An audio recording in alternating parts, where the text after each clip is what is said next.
It's a film that's still scaring the living fuck out of people more than 40 years later. Known not just for the box office titan it eventually became, but also for the absolute shit show that went down behind the scenes in order to get the goddamn thing written, filmed, edited, and eventually put on the big screen. Over the years, the film Jaws has been the subject of study through just about every medium possible. Whether it be books, television specials, or feature-length documentaries, there's very little the general public doesn't already know about the movie. So, at the risk of beating a very dead fucking horse, I'm gonna try and throw some fresh shit your way. I'm Jony Horror Show with the Jony Horror Show, and here are 5 truly terrifying tidbits about Jaws.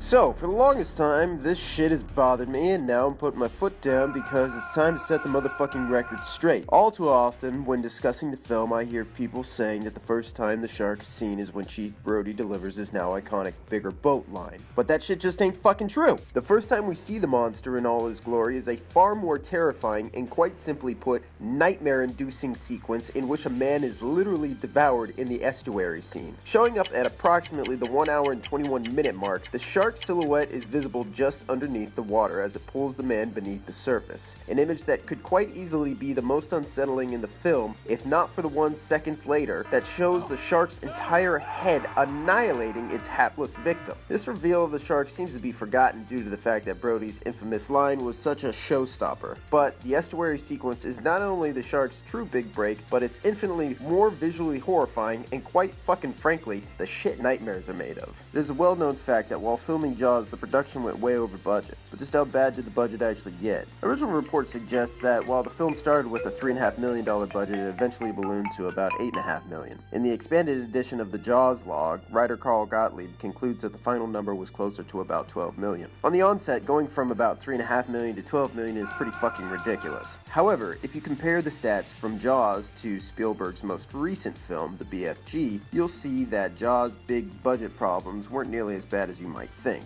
Adjusted for inflation, the balloon Jaws budget of $12 million is equal to about $55 million by today's standards. The BFG, on the other hand, had a budget of $140 million. The fuck did they spend their money on? A Crayola creativity tub? The final domestic gross for the BFG was a less than stellar $55 million, which, ironically, if you remember, is what it cost to make Jaws after being adjusted for inflation. Jaws, however, went on to wrangle $260 million domestically all those years back, a figure that by today's standards is equal to more than $1 billion.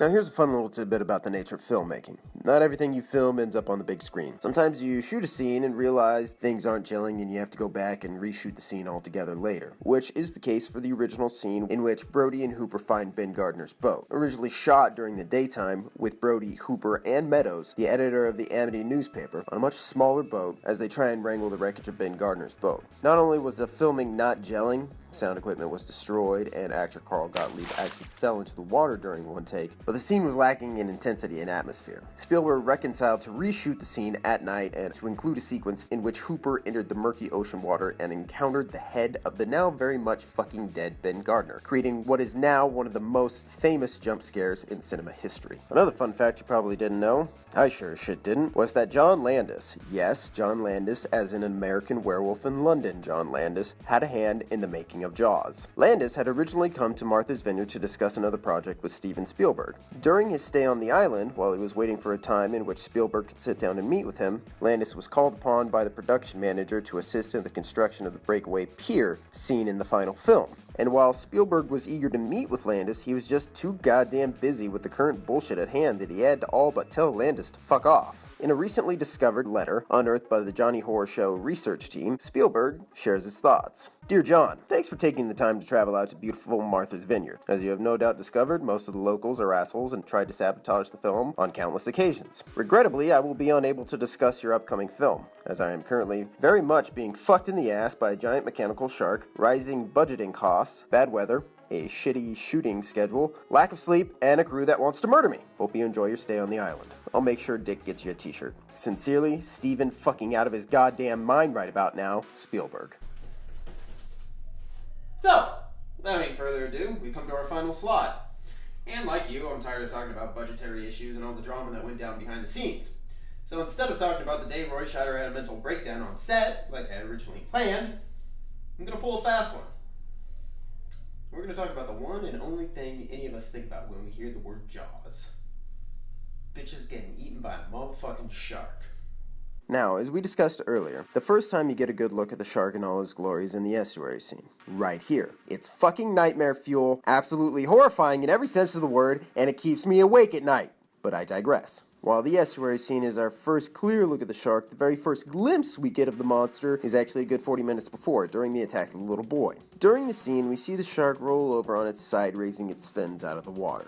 But the scene originally featured the shark much more prominently. As shown in these photos, the shark was supposed to raise up out of the water and chomp down upon the unsuspecting Alex Kittner. They even had a rubber dummy of the kid on the raft because, real or not, a megaton mechanical monster with known behavioral issues is still pretty fucking dangerous. Now, no reason has ever been given why the scene was never featured in the film, but one can safely assume, and I quote, the shark was not working.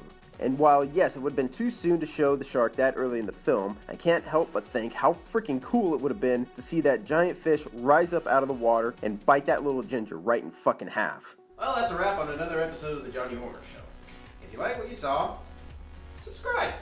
Click the goddamn like button and share this shit with your friends.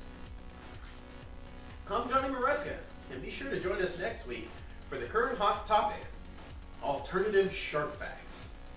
Examples include, but are not limited to, recent studies show that you're more likely to be attacked by 12 sharks in 1 year than being struck by one bolt of lightning in 12 years. And, as of 2017, at least 8 children have been attacked by great white sharks in recreational swimming pools. Hey, what are you doing? Don't turn that shit off! Don't turn that shit off! People have a right to know! People have a...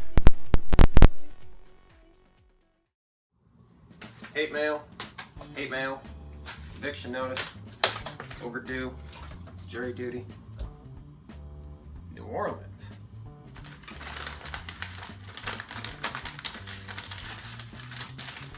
Dear Johnny, Mazel Tov. I'm writing to you from New Orleans where I recently just got gay married and I'm up about $3,000 at the casino. Mazel Tov. Didn't know he was Jewish. I hope everything's going well back at the studio. Sincerely, your assistant, Andy. P.S. Enjoy the party favor. Voodoo doll. What the fuck am I supposed to do with this?